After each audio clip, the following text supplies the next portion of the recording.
Bonjour à toutes et à tous, bienvenue dans cette nouvelle vidéo sur la diversité. Alors aujourd'hui, grosse vidéo encore. Le sujet noir en France, je vais un peu mettre de côté parce que là, ça a préparé une plus grosse vidéo sur, par exemple, qu'est-ce qu'on fout en Afrique, qu'est-ce que fout notre armée en Afrique. Donc ce sera un peu plus complexe à sortir. Je vais être très exact sur ce que je dis parce que c'est un sujet très très tendu. Donc là, on va s'attaquer à la diversité.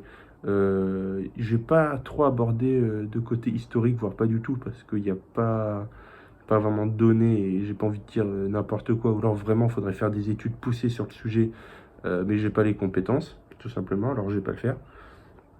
Alors, la diversité en France. Pourquoi la diversité en France, c'est de la merde. Voilà, c'est le titre de la vidéo. Voilà, je dis, c'est de la merde. Alors pourquoi pour diverses raisons, principalement, je vais définir la diversité en deux façons. La diversité réelle, celle qui a lieu d'exister et qui est très bien, et la diversité virtuelle qui n'est là que par le progressisme gauchiste à deux balles. Je vais m'expliquer.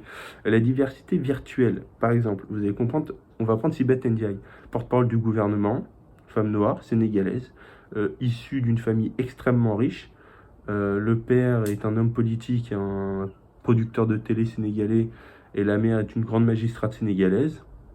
Donc voilà, je pense pas qu'elle ait vraiment souffert un jour dans sa vie. Elle est française depuis 2016, c'est-à-dire à peu près 5 ans. C'est scandaleux qu'on ait une porte-parole qui était moins française qu'un enfant de CP. Je sais pas, moi je trouve ça fou. Ensuite, on va avoir Omar Sy. Alors, Omar Sy, c'est un très bon acteur, tout le monde est d'accord là-dessus. Il a fait des très bons rôles. C'est très bien ce qu'il fait, mais quand je le vois dans Arsène Lupin, c'est scandaleux. Arsène Lupin, c'est comme le James Bond avec une femme noire. Même si c'est pas vraiment James Bond, c'est scandaleux. Ils ont pas, en fait, ils ont pas les couilles, tout simplement, de le mettre définitivement. Alors, ils font une petite transition. Mais voilà, bon, alors pour revenir sur Omar Sy, c'est scandaleux, quoi. Et pourquoi pas mettre un Jean Valjean juif ou un Jean Valjean japonais, tiens, pourquoi pas, c'est totalement con. Arrêtez de faire des choses comme ça. Même si c'est un très bon acteur et j'aime beaucoup ce qu'il fait.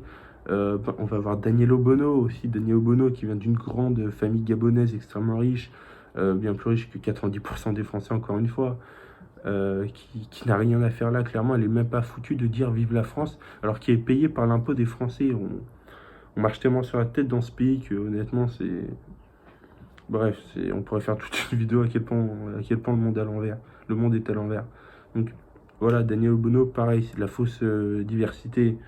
Euh, c'est ridicule. Ensuite, là, on va parler de la diversité réelle. Celle qui a lieu d'exister, qui, heureusement qu'elle existe d'ailleurs, et qui est un exemple pour toutes les personnes issues de l'immigration, pas comme les deux, la Sibeth Ndiaye et Daniel Obono, qui n'ont rien à foutre là, qui sont juste pistonnés. Là, on va parler de gens qui ont vraiment bossé. Bon, le premier, les gens vont gueuler. Je vais dire Jean Messia. Jean Messia, c'est quand même un mec, il est arrivé en France à 8 ans. Il venait du Caire. Il a bossé. C'est-à-dire, le mec, il arrive en France à 8 ans. Il parle pas français. Il a réussi à faire l'ENA. Il est rentré dans l'une des plus grandes écoles de France. Voire la plus grande école de France. C'est impressionnant quand même. Voilà. Jean Messia, c'est grand respect à lui. C'est un exemple pour les gens issus de la diversité. C'est magnifique ce qu'il a fait. Pour parler sur un plan économique, on va avoir Mohamed Altrad. Mohamed Altrad, c'est un monsieur qui est arrivé dans les années 70 en France. Il avait 17 ans à peu près. Il est arrivé sans un sou, il parlait pas français, il me semble.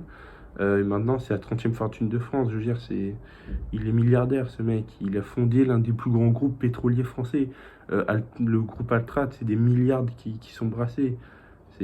Voilà, quoi. C'est des groupes comme bien plus gros que Barrière, EDF. Voilà, on est dans ce registre-là. En plus jeune, parce que là, c'est des personnes qui ont un âge assez relatif. En plus jeune, on va avoir Hakim Benotman. Hakim Benotman, c'est un jeune homme, je crois qu'il doit avoir 30-40 ans maintenant. À 18 ans, qu'est-ce qu'il a fait? Eh ben, il s'est motivé, il a ouvert son premier restaurant de kebab. Et maintenant, il y a 150 restaurants qui portent ce nom. Si vous connaissez pas si vous connaissez Nab, la chaîne de kebab, c'est lui qui l'a fondé. C'est un immigré turc qui avait pas un sou, qui a bossé comme un chien, clairement, et qui a réussi. Donc, grand bravo à Kim Benotman. C'est impressionnant. C'est ces gens-là qu'il faut encourager. C'est la vraie diversité, pas celle qu'on nous rabâche. Dire il faut des femmes, il faut des hommes. C'est con. C'est comme le fait qu'ils veulent 50% de femmes, 50% d'hommes à l'Assemblée. Déjà, c'est le peuple qui choisit, alors laissez faire, tout simplement. Si moi je suis profondément féministe, hein, moi je veux une femme au pouvoir, vous voyez. Donc voilà, les femmes sont là.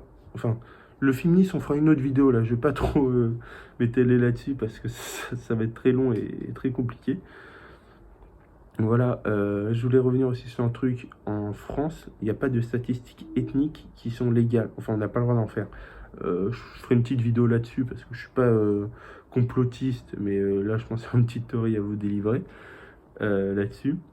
Euh, on, il y a eu des estimations, pas nettes évidemment, où ça tournerait autour des 10% à peu près, des 8-10%. Donc ça veut dire qu'on veut 50% de blancs, 50% de noirs dans un pays où il y a 90% de blancs. Enfin, on va dire 85, on va mettre les Chinois, on va dire les Asiatiques et les Maghrébins. Voilà. 85 contre 15% de diversité. C'est-à-dire que si on veut mettre 50% de Noirs et d'Arabes à l'Assemblée, ou même dans les entreprises, etc., mais ils sont surreprésentés, tout simplement. Ils sont largement surreprésentés là où les Blancs sont surreprésentés dans leur propre pays. C'est incroyable de faire ça. Il n'y a que en France que c'est possible, ça. Hein. Là, pour tous ceux qui se plaignent du racisme, il n'y a qu'en France où on peut imaginer des trucs comme ça. Allez demander au Japon qui est 50% de Noirs ou de Caucasiens dans leur assemblée, vous allez vous prendre un coup de katana dans la gueule, vous n'allez pas comprendre ce qui vous arrive. Voilà, arrêtez vos conneries. Et aussi, ce qui m'énerve, c'est qu'on va toujours enlever des blancs pour mettre des noirs, mais on va jamais enlever des noirs pour mettre des blancs. Jamais vous allez voir un blanc qui va vous vendre du mafé au poulet. C'est impossible, et c'est normal. Comme disait Monsieur Zemmour à Merlin Chapa, est-ce que vous comptez fermer tous les restaurants asiatiques? Parce que je pense que tout le monde est déjà allé manger dans un restaurant chinois. 95% des serveurs sont asiatiques et c'est normal. Pourtant, on va pas gueuler comme quoi il n'y a pas de diversité. Pareil, moi, je sais que j'ai aucune chance d'être pris dans un kebab. Et c'est parfaitement normal. Encore heureux, d'ailleurs, j'ai envie de dire, même moi, je joue un gars comme moi me servir mon kebab, je le regarde bizarre quand même. Voilà, c'est un arabe ou un turc qui te donne ton kebab et c'est normal. Euh, Par contre, à la terrasse de la brasserie parisienne, enfin, s'il en restera encore après le Covid, euh, là, s'il n'y a que des blancs, c'est pas bien. Il faut toujours un petit noir. Il y a toujours une personne issue de l'immigration dans ce genre de truc. Ils en font. Et pareil en cuisine, les cuisiniers maintenant, souvent c'est des noirs parce qu'ils cuisinent très bien et qu'ils bossent très bien.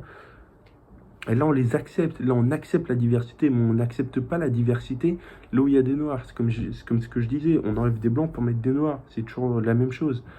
Donc ça pareil, c'est ridicule, il faut arrêter avec ce mouvement de pensée, ce mouvement stupide et à toujours victimiser les gens, enfin à mettre des gens qui ne méritent pas d'être là tout simplement. Ensuite, sur la diversité, j'en ai pas trop parlé entre hommes et femmes.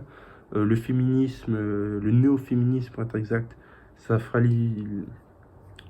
ça fera l'objet d'une prochaine vidéo parce que c'est assez costaud et que je ne veux pas faire des vidéos de plus de 10 minutes. Parce que sinon, j'estime que ça devient chiant. Le féminisme, ça fera une autre vidéo. Parce que il y a beaucoup de choses à dire là-dessus aussi. Donc voilà, ça c'était mon point de vue sur la diversité. Ce que je vous dis, le prenez pas comme la parole du pape, hein. Prenez ça comme c'est. Je suis juste un gars, un étudiant dans sa chambre qui a envie de donner son avis parce qu'il voit son pays totalement partir en couille. Alors prenez ça comme c'est. Si ça vous a plu, bah, mettez un like, abonnez-vous, commentez sur certaines choses sur lesquelles vous n'êtes pas d'accord, mais ce serait volontiers que je débattrai avec vous. Donc voilà, et ben, je vous souhaite une bonne journée et à la prochaine vidéo.